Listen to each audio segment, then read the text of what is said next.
strategize, develop suitable supply chain strategies, and implement using approach that suits the specific requirement of your company and size. And then finally, which is most critical, is execution and to manage change for the future by instilling organization culture simultaneously, which scans the future for new opportunities and challenges. So it's not one-time change, but it's more a sustainable change which keeps an eye on constant improvements. And based on our past experience and also having coming from an industry background, not purely consulting, I spent more than 15 years in industry at a senior level managing businesses, and having seen the challenges when you are on the business side, you are more into your day-to-day targets, achieving your business, and often what happens is in such situation we by self create that organizational inertia. So what we talk about is we define our set behaviors on day-to-day basis, and then gradually our vision or our thought processes gets narrowed down. And so the opportunities we get in such forum where you see newer ideas. But again, after seeing those newer ideas also, we see resistance to change. Just an example, if you've got something very interesting or exciting, either from our talk or from the exhibition, and you want to intend to take up some of those initiatives, often whole team which is part of your execution may have their own personal resistance also. So some of these aspects is what is something which brings in, I would call it as an speed breakers for execution, and that's where one need to think how you can work closer from idea to implementation. Just to give you a brief, so that's about our report, which is more in detail and you can have a read. With permission, 2 minutes introduction about Tata Strategy. So about Tata Strategy, we've been supporting industry for more than 25 years. In fact, we're celebrating our 25th year this year, and we were founded in '91 as a division of Tata Industries, one of the largest Indian-owned management consulting firm, and extensively supported by a panel of domain experts. We've got growing client base outside India, more than 1,000 engagements, 300 plus clients across industries and across sectors. We offer end-to-end solutions on business front also, on strategy, and on operations front in terms of helping organizations improve their supply chain efficiency or optimize their business from procurement to pay. And we work closely on implementation support with our extensive network of experts. Just to give you an idea of domains and functional areas we operate in. As I mentioned, we've got many experts on board who support us execution, or we seek their support during our recommendation as a sounding board. Some of our clients with whom we closely work with, and government bodies. Some of our global clients where we've done work out of their geography. In terms of our offerings on supply chain, as I mentioned, right from procurement to pay, we work closely with our client, be it in terms of integrated planning or areas around procurement, or overall improvement of plant efficiencies, improve the yield, or overall output improvements, outbound logistics in terms of working closely with the client in deciding or helping them with multimodal plans, reduction of cost, something around optimization of their current network. We've done several projects in recent past to help large organizations or even mid-sized organizations relook at their warehouse network and help them with GST readiness. We're building our own tools also in this area and supported our clients on sales and operations planning, helping client to plan better.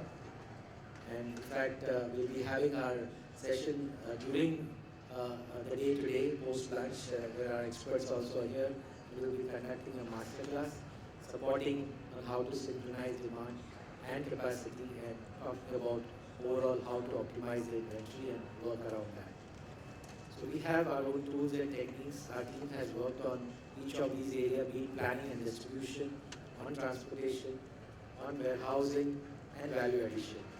We've supported our clients with several of our partners also who support in simulations or other technology. And we welcome people in the audience also if they are looking at partnering with us. This is supply chain specific logos. We work closely with most of them, and not just one but several projects. That's about it. Thank you very much. And my team members are here. Arun, if you can, Arun, Kiran, and Abhiyan, and Sudhar, if you can just, so they'll be there part of the masterclass today. Thank you very much.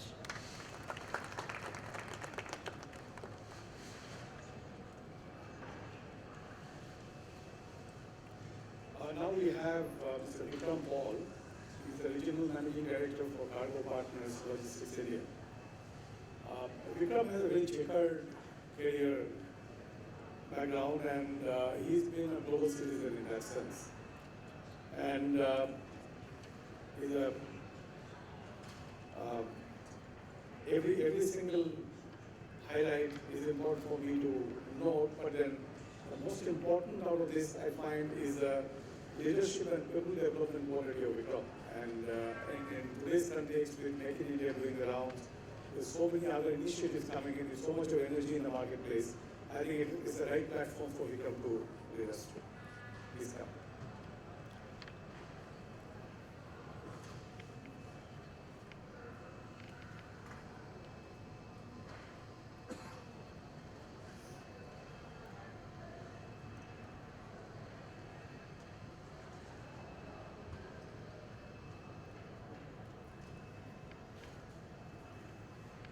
Good morning, everybody.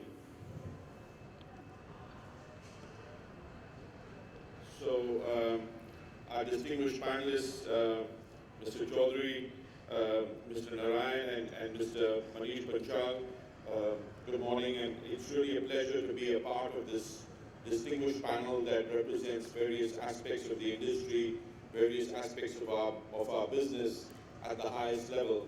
And I've certainly enjoyed some of the conversations that we had in waiting for the session to start.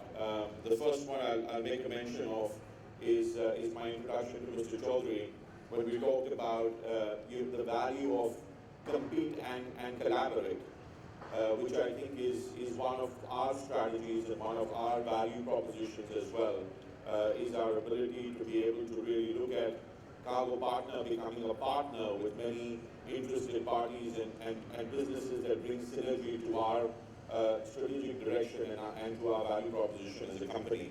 So that was a very enjoyable conversation. I think Mr. Narayan talked about the absence of government and the bureaucrats really in trying to put this supply chain ecosystem together that plays such an important part. And I think that's another strong takeaway or something that I will mention and supplement in my discussion as well.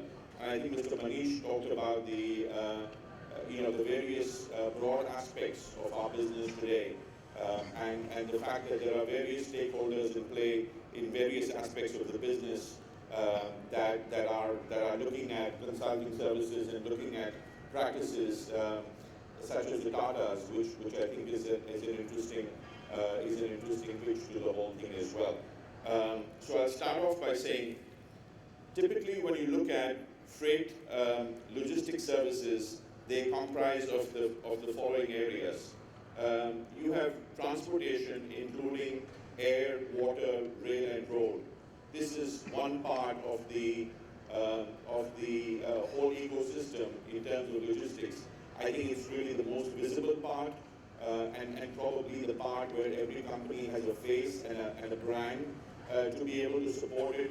But there are a couple of underlying pieces that are very important as well. We're now seeing the shape and form of some of the economic and freight corridors coming together, with the two freight corridors I think that were already referenced in the opening speeches being implemented and executed in 2018. We're talking about intermodal logistic parks and distribution parks, which are now becoming a reality with GST coming up as well. We're talking about technology players that are really aimed at bringing real-time visibility to supply chain. And then there's a whole host of ministries that are involved, but let me just start by mentioning a few. Ministry of Road Transportation and Highways, National Highway Association of India, many more ministries, but I think also bodies such as CII and FICCI that have been talking about bringing the user community together with the service providers for a long period of time in trying to harmonize the supply chain ecosystem. The ecosystem must consist of the following stakeholders: railroad, air, port, and inland service providers, urban planning. I think, when you look at, I think Mr. Narayan made a mention of how Reliance is getting value from having Jamnagar so close to a port, and how that allows you to really be able to design some of your own requirements in terms of the urban planning that goes around your port and your plant, infrastructure development, and global and local 3PL companies that really need to come together and really focus more on making India competitiveness get stronger and stronger towards making India really happen.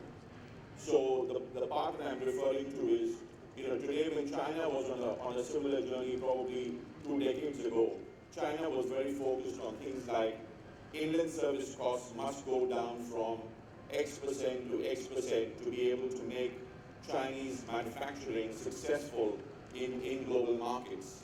I think probably a prelude to Make in India would have been some of these kinds of initiatives being aimed and executed and implemented, especially towards making the India logistics ecosystem work more effectively, even if it happens simultaneously, which is the opportunity that's there with us now. I think it's still reasonable amount of time for us to make that quantum leap in quality and competitiveness as well, similar to making Make in India a successful program. So the point is really focused on reducing costs and time processes for manufactured goods, logistics processes in India is really the kind of mission statement that should be available and should be talked about in meetings and forums such as this. Advantages are, we recently heard some big government announcements made in the 2017 budget. Investment of 3.96 lakh crores in infrastructure, investment of 2.41 lakh crores towards transportation modes.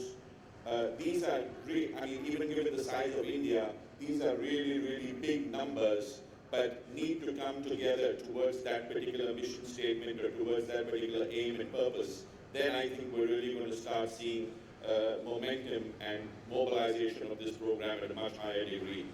Just to make 2 points of reference, the ease of doing business in India, for example, today stands at 130 out of 189 countries. China, on the other hand, and I mean, there's no direct comparison, but if we're trying to go down a similar road that China has been down 2 decades ago, today stands at 78 on a scale of 189 countries. Now, when you look at what is different in that sense, in that particular comparison, it's because the institutions and the ability to do business within, a democracy process is that much stronger in China than it is today in India. So just 1 point of reference. On a graph of economic development versus democracy, China index stands at a bright green and India stands at a bright red. Global Competitiveness Index, which is a part and parcel of what I'm referring to, India is up 39 positions in the past 2 years. And I think India would do a lot better on this particular scale if we manage to address the competitiveness of logistic ecosystem in the same process, which I don't think we're doing as effectively as we should be addressing it today. Obviously, freight corridors are the biggest ray of light at the end of the tunnel, so to speak. So when they come up in 2018, for example, somebody who's manufacturing in Bihar and Uttar Pradesh and who's looking at accessing the port in a period of 14 days can literally now convert that 14-day transit time into 14 hours. So these are the kinds of calibration I think that you need to provide when you're investing the lakhs and lakhs of crores that are being promised through various partnerships of this kind. The macro fundamentals at this stage are certainly probably the strongest that they've been in the last 50 years. In that sense, I made three remarks and three quotes actually around some of the senior ministers that have spoken in forums like this in the last 90 days, I'd say. Minister Gadkari, who spoke about government is working on boosting infrastructure, particularly ports, roads, and waterways, to significantly reduce logistic costs, which is very high in the country. And it's that logistic cost which is high in the country, aimed at working with a couple of key collaborators towards reducing that logistic cost that will take the journey or will make the journey much more successful and the outcome much more successful as well. Union Minister of Finance said for the transportation sector as a whole, including rail, road, shipping, the Finance Ministry has proposed 2,41,000 crores in 2017-18. This magnitude of investment will spur a huge amount of economic activity across the country and increase millions of job opportunities. So the biggest challenge for the country today is also in creating good quality employment, good quality jobs. I think this is a remark or a statement made towards a particular outcome as well, which is very significant. Prime Minister Modi spoke at the India Today conclave and said, "Make in India continues to be the largest priority of my government at this point of time." So, assuming that politics does whatever it does in the next 5 to 7 years, I think that in itself speaks for the fact that we have to be focused towards that particular goal. Let me just step back and introduce my company as well, with the permission of the panelists. Cargo Partner is where we're trying to do a couple of things that are aimed towards this direction. So we've talked within the company, and one of the things we want to do is really set up a Make in India service desk or a competency desk, which really starts to, on a technology platform, put most of these developments together and try and calibrate what it means for our various clients